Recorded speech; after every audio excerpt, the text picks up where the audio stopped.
Welcome to Season 2 of Compassionate Cultures, the podcast. I'm your host, Rebecca Hemmings, and in this short but powerful season, we're tackling the big topics leading with cultural humility, racism, discrimination, and a deep dive into sexual harassment in the workplace.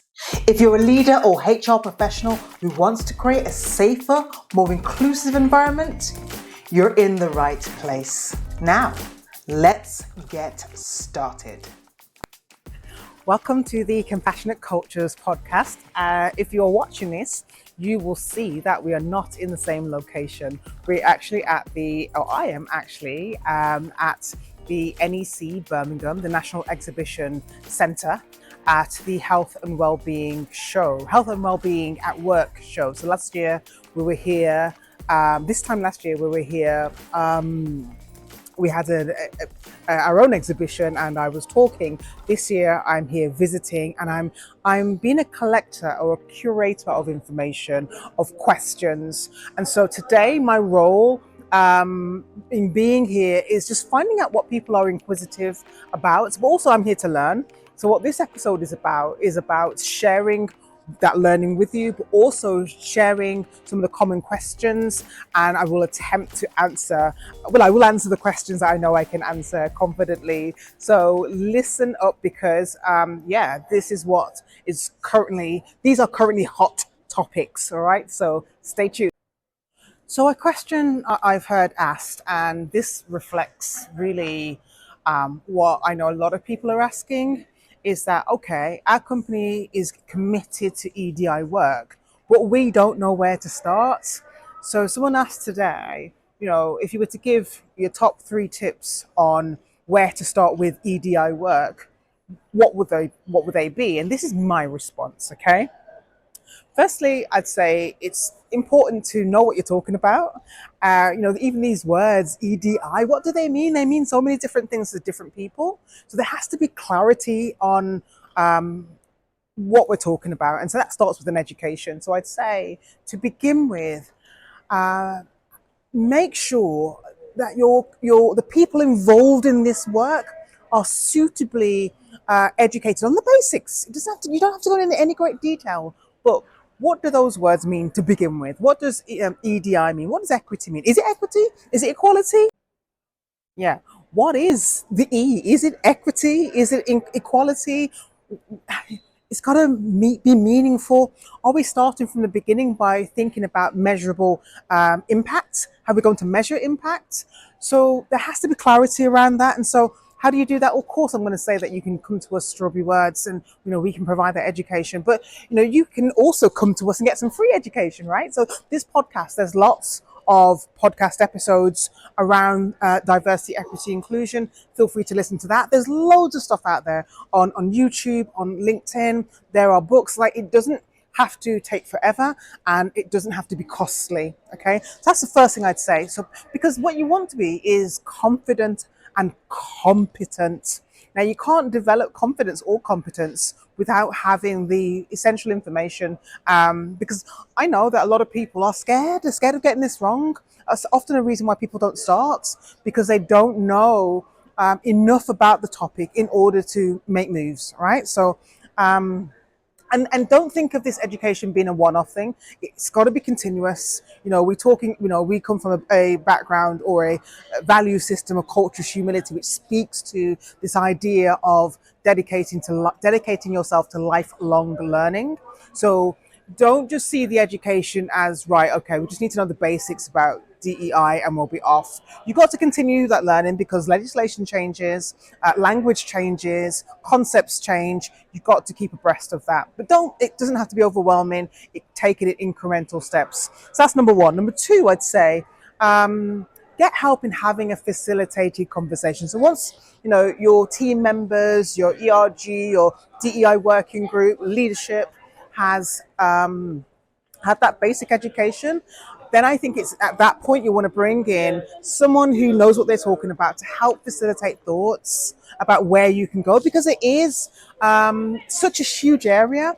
And often people will get it wrong by starting wrong, by not being really clear on what the targets are, what the how you're measuring impacts, what areas to begin with. Are you thinking about your most marginalized group, for instance? How do you even decide who are your most marginalized people? Why are we talking about them? Shouldn't we be talking about everybody equally? These are essential questions, and you don't have to pretend to know all the answers. So at that point, if you can, if the resources are there, I'd say get somebody in to have a facilitated conversation and to pull all these ideas into one place. And so this might happen on an away day. It might be a morning session where you just get all the ideas together, and from that facilitator can help you to channel that into the best next steps. And that might be, I'm going to give you another one, that might be creating a EDI commitment statement. Okay, so maybe at that point it's like, okay, we're going to start by thinking about our vision, right? Our EDI vision. Where do we want to be, right, in 5 years' time, for instance? Or what is it generally we want to achieve with this work? We start there, because like with any sort of plan, any sort of strategy, obviously you've got to have a vision. So what is that vision? Pop that down and put it out there. Put it on your website. Okay, and I'll actually give you an example of one to look at, because this one we've helped to create. If you go onto this Small Peace website, Small Peace Trust website, we've helped to create, help that organization to create an EDI commitment statement, or DEI, same thing, commitment statement. And a lot of time was spent on that. And obviously, it's got to be thoughtful. Don't just spend a couple of minutes putting something together. It's got to be meaningful. It's got to tie in with the business aims, the business strategy, and other things that are already happening. But again, that's something perhaps you could do with that facilitator of that EDI conversation. Again, that's something we can help with. So that's just one question today that I've heard, and I wanted to just give some thought to that, because yeah, don't be overwhelmed. Take it a step at a time, and admit when there are knowledge gaps. Just admit when there are knowledge gaps and get them filled. Okay, but start with the education piece. I know you're enjoying the episode, but this is really quick. At Strawberry Words, we help organizations to create safer workplaces with our CPD accredited online sexual harassment course. Designed for leaders and staff, it equips learners with the tools to prevent, address, and challenge harassment effectively. Check it out now on www.strawberrywords.co.uk. Now back to your episode.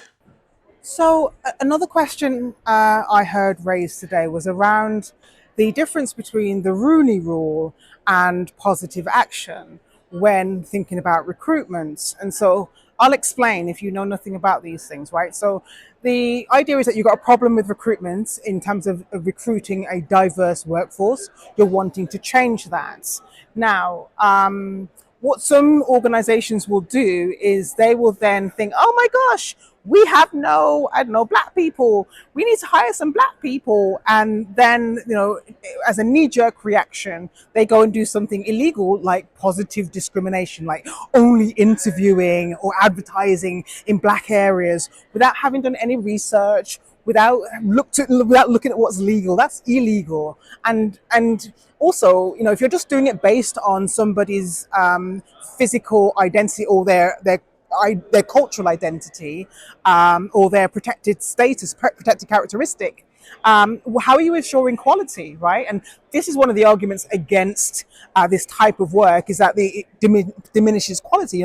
You hear this phrase quite regularly, DEI hire. Well, doing it that way will be the derogative form of a DEI hire. That's not what we're talking about.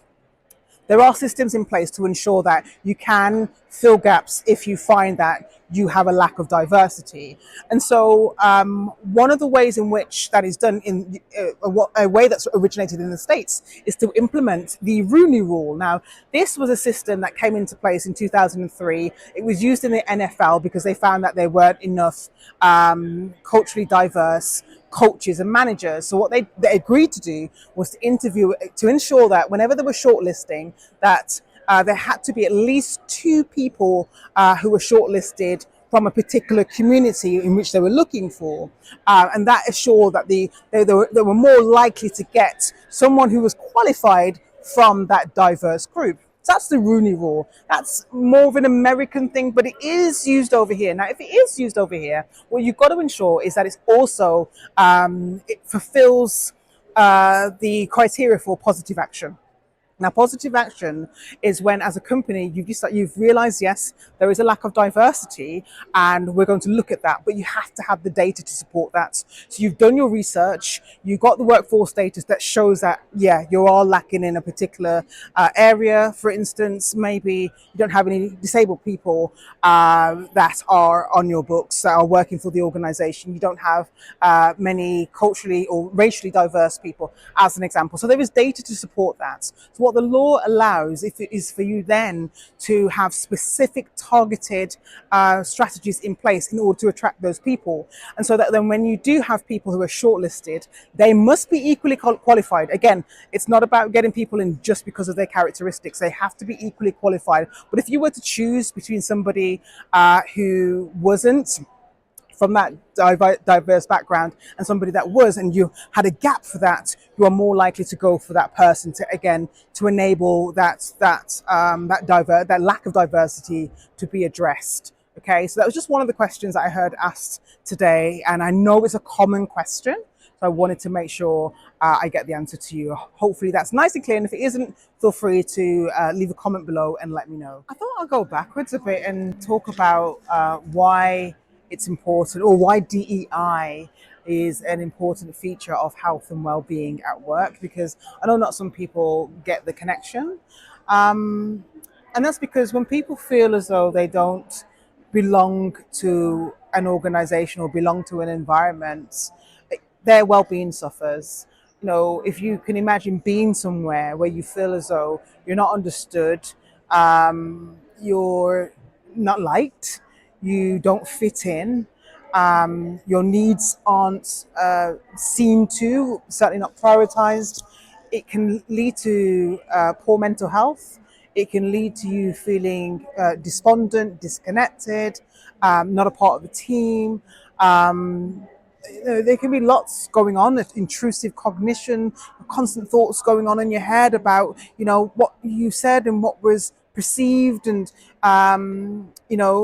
thoughts about the negative stereotypes people have about you, and how you cope with that, how you respond. And so it also affects the way that you are able to participate in the working environment, how you're able to do your job, and so on. So it is a vital part or component of your health and well-being in the workplace, and as from an employer's perspective, it's really important to understand that obviously people do have these problems where they don't feel included, or that if there isn't much diversity, again there is this feeling that these problems need to be addressed, right? And so that's why that's the connection there in a very short sense.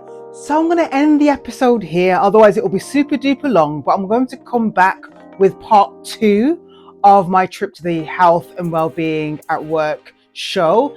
And in that episode, I'll talk about what I learned about men's health networks and also the menopause at work. So tune in next week, Wednesday, as always, for the next episode of the Compassionate Cultures podcast.